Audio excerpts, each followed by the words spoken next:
because both of our children did not sleep for a year. And so, I would come home from work, try to be good, get home about 6 o'clock. My wife would hand me our first child, our daughter, and say, okay, just give me a break. I would do the 6 to 12 shift, and then Jane would do the 12 to 6 shift for a year. And I got so tired that I fell asleep on the motorway. And I thought to myself, I'm going to end up killing myself here. But the good news is we got through it.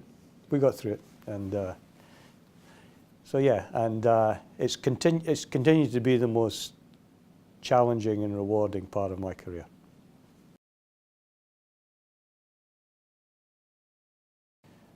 Well, it's interesting. I probably had more expectations of myself, which was, this is a job we have to share. So I learned how to change nappies, and my kids were brought up in the days when it was terry toweling nappies. I learned how to change nappies when my wife stopped breastfeeding. Then, I would do the feeding as well. When she was breastfeeding, I would get up, make her a cup of tea while she was breastfeeding at 2 in the morning. So my view was, you have children because you want to share the experience. And what surprised me was, we lived in a small village and we had a street party. The guy next to me had 5 children. And we played this little game where each group was given a baby doll, and they had to tie a nappy on, put a pin through it, and then undo it and take it to the person behind, and it was a race. And so I said to him, mate, you go ahead. You've done this 5 times before. You'll be an expert. We'll be so far ahead. Never done it. Never changed a nappy. And I was horrified. I thought to myself, how can you have 5 kids and never change a nappy? So that kind of reinforced to me that, this was a partnership.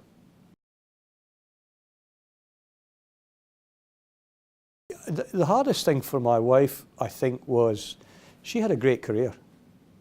And particularly during the first year, because it was so difficult, she was reflecting on how she could combine the career and family. And then we were faced with a further dilemma in that I was offered a job in the United States. And she had a great career in retail. She was the manager of a large store in England. And we went to the United States, and then she had this dilemma, which I think a number of women face, which is, I'm going to be away from home traveling for 3 weeks out of 4.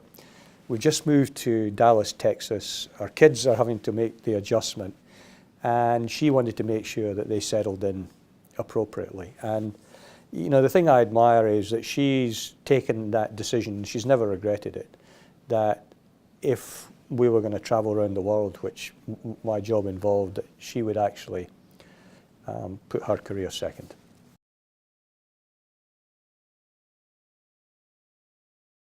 Well, that's the important thing. You make them as a couple, and you talk about them. And not only that, I gave her permission to decide.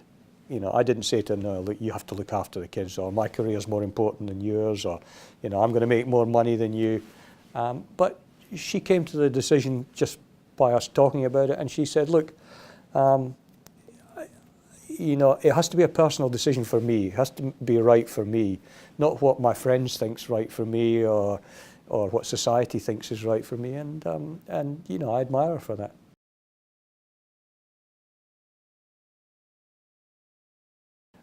Because I've always put the family first. So people come to me and say to me, oh, look, I have this terrible dilemma. I'm not sure whether I should do the right thing by the family or the right thing by the career. And I always say to them, look, do the right thing by the family, the career will take care of itself. You do the right thing by the career and put the family second, you'll end up with a dysfunctional family and your career will suffer. So, the thing I was asked, I went to a McKinsey conference in Portugal, and there's all these incredibly smart people there. They've just been made partner. And after I'd spoken to them, somebody said to me, what's the thing you're proudest of in your career? And it's a question that I'd never reflected on and never been asked before. And so I didn't speak from the head. And in fact, I don't even recall reflecting on the words.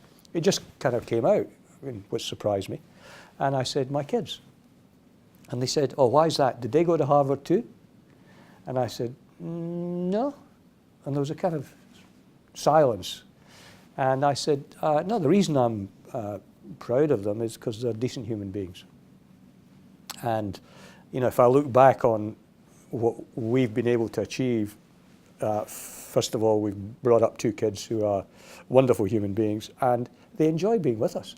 I mean, it's not like they were around for dinner the other evening. It's not, oh, we've got to go to Mum and Dad's for dinner. It's going to be purgatory. Let's get this through, and let's hope Dad serves good wine, because that's the best reason for being here. They actually enjoy being with us. In fact, you know, my son, when he had his 21st birthday party, you know, he had 500 of his close personal friends there from around the world. And, you know, they stood up and roasted him. And then he stood up and said, it's great to have all my mates here. It's wonderful to, you know, have great mates. And he said, but my best mate's my dad. I went, wow. That wasn't scripted. I mean, he didn't have to say that. And I said to my wife, you know, that makes it worthwhile. That's success. Yeah, absolutely. That's how I define it. The rest is kind of interesting.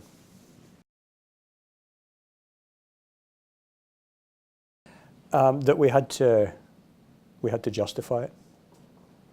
You know, I think the moral argument does get made, but I can't understand why we have to make it. That the fact that, you know, women should be treated equally to men, that there should be equality of opportunity. I think, but we've had to make it. The business argument has been one that has been, I think, important to get businessmen to understand this is not about just the moral argument. This is the business argument. There are a couple of things that I've been disappointed in. Firstly, not the unconscious bias, but the conscious bias. That has really disappointed me. The fact that men are prepared to say that this is about giving women a leg up or a helping hand or that's the first thing that disappointed me. The second thing that's disappointed me is the intellectual dishonesty in saying we can justify it because we operate a meritocracy and women therefore don't get on because they're not good enough. And that, I think, is intellectually just fatuous. What people mean by that is meritocracy defined through a man's eyes, and that's not meritocratic. That's bias. So that's the second thing that's disappointed me. And the third thing that's disappointed me is I had expected that more successful women would help the ones coming up. And I've heard lots of stories from women that actually the more successful women are not that helpful. Now, I don't have any personal experience of that, and all the successful women I know have been very helpful, but I've heard back from other people, and I can't understand if we want more women to succeed. So the men have stepped up now and said, okay, we have to do our bit. Why more successful women haven't joined the cause and said, we'll help as well.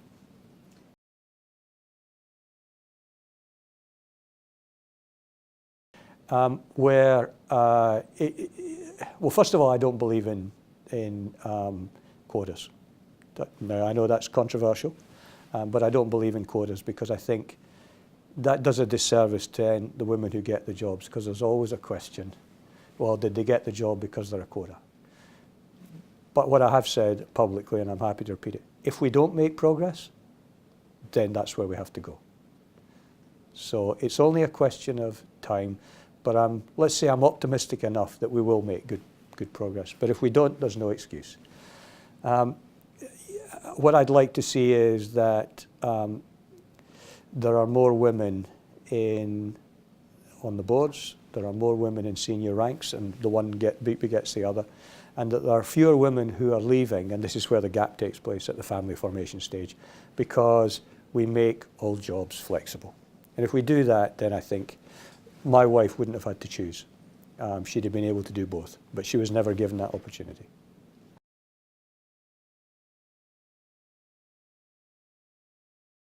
see, I've always believed in an organisation that if you trust people, then they reciprocate the trust. If you don't trust them, then that sends a terrible signal. So I think what we have to do is we have to trust that people will do the right thing. And my experience is they do. Not only that, but I think if we're more evidence-based, we'll see actually making jobs flexible improves productivity. It doesn't hamper productivity. And you know, when I've explored this with people who are against it, they come out with their conscious bias, which is, oh, when people are at home, they'll just be goofing off. They won't be working. You know, they'll be off playing golf or doing whatever it is they do. The truth of the matter is people I've spoken to who work flexibly, if they're working 3 days a week and job sharing, that kind of flexibility, they're actually working 5. And my attitude always is, don't look at the inputs, look at the outputs. Ask the customers or the clients or the other members of the team, are we getting value for money? And every time I ask that question, the answer is always yes. So it's trust and simple measurement of the outputs.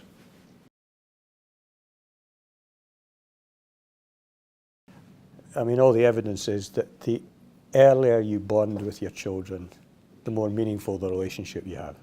So, I mean, this is like arguing about the benefits of fatherhood. To me, it's so obvious. I don't think I should spell it out. That, you know, somebody said to me when my kids were like 2 and 1, take time out with them because they'll grow up very quickly. My kids are now 36 and 34. It's gone like that. And if I look back and say, you know, have I had any regrets in my career? They haven't been about the missed job opportunities. They've been about the fact that I could have spent more time with the kids.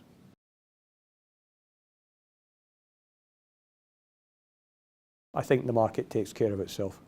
And the way the market takes care of itself is the better employers will attract the better people because they do the right things. And the bad employers will find that they're not able to attract the talent because people self-select. I mean, the young people coming out of university today, you know, they're not asking, so how much does the job get paid and how quickly will I get promoted? They ask about what we think are the soft things, like, so what's your corporate social responsibility? You know, what's your greenhouse gas policy? What's your attitude to equal pay for women? What are your diversity stats? These things are discriminating, and if we want to get the best people, the good organisations have got to be at the leading edge of this. That's the first thing. The second thing I'd say is that, you know, critical mass will take care of itself. The more people who are doing it, all of a sudden it'll become the norm, not the exception, the norm.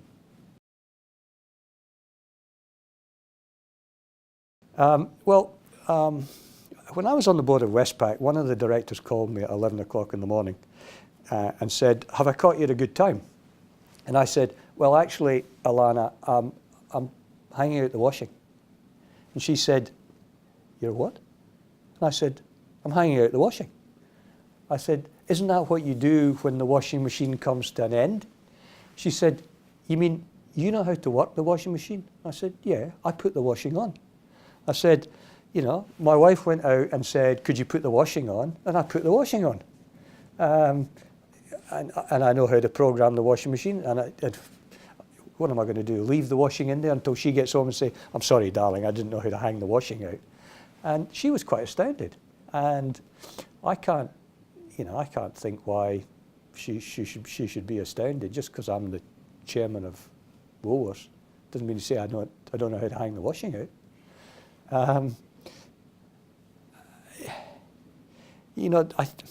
What else does equality mean? Well, you know, I think on the big decisions, you know, the hanging out the washing is a trivial one, but symbolic. But on the big decisions, they have to be joint decisions. It's a dialogue. So, like for example, you know, Jane and I have a great tradition. We have a cup of tea in the morning. First thing in the morning, we have a cup of tea, and we talk. And so, you know, like the decision for me to take the Woolworths chair was a joint decision. And she was, you know, she said to me, look, you know, are you conscious of what it'll do in terms of your time commitments and so forth, and the stress levels and all those kind of things? And she said,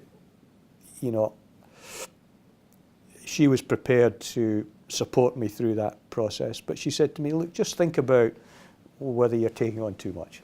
And we talked it through, and it probably took about a week. Lots of cups of teas. But she's been fabulous because, if I have to leave at 5:30 in the morning, she gets up at 5:30 and makes me a cup of tea. And, she doesn't have to get up at 5:30. And she does it because she's kind of gone, well, it was a joint decision, so we both got to make it work.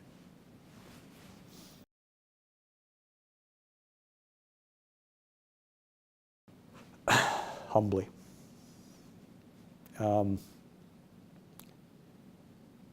So the nicest thing, I was talking to one of my fellow directors the other day, and they said to me, one of the things I feel like this is a little self-serving, so forgive me. They said one of the things we really admire about you is you treat people who are very important and treat people who come in and serve the tea and coffee at our board meetings the same way. It had never occurred to me, but then I reflected on it, and one of my principles, if you will, and this is probably a function of the teaching I've had over the last 15 years, is the notion of interdependence, which is a very powerful notion, that it's not a question of the status of the individual. We're all, as human beings, interconnected, and therefore I have used my position of privilege, if you will, to make sure that they feel equally valued. So that's the first thing. The second thing is, I think you have an obligation to give back, both financially, but more than financially, because writing a check's easy. And so I have been fortunate and privileged to be involved in an organisation that lends money to the poor of Southeast Asia. It's 100% women.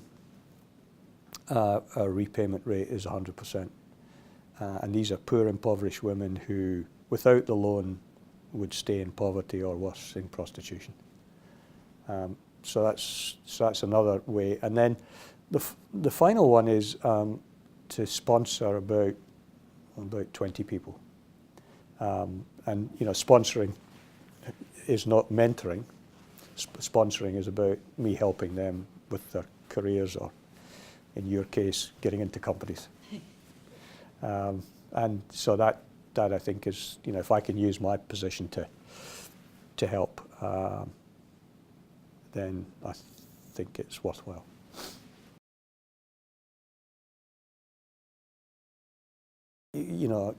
If I summarise what I've said earlier, probably the two key points. One, your children grow up very quickly, so don't think, oh, I've got another 20 years with them, so I can kind of pace it out. They grow up so quickly, and no father looks back and said he spent too much time with these kids. So maximise that. And the second thing I'd say is, if you put the family first, your career will take care of itself. If you put the family second, it'll impact on your career, and you'll end up failing at both.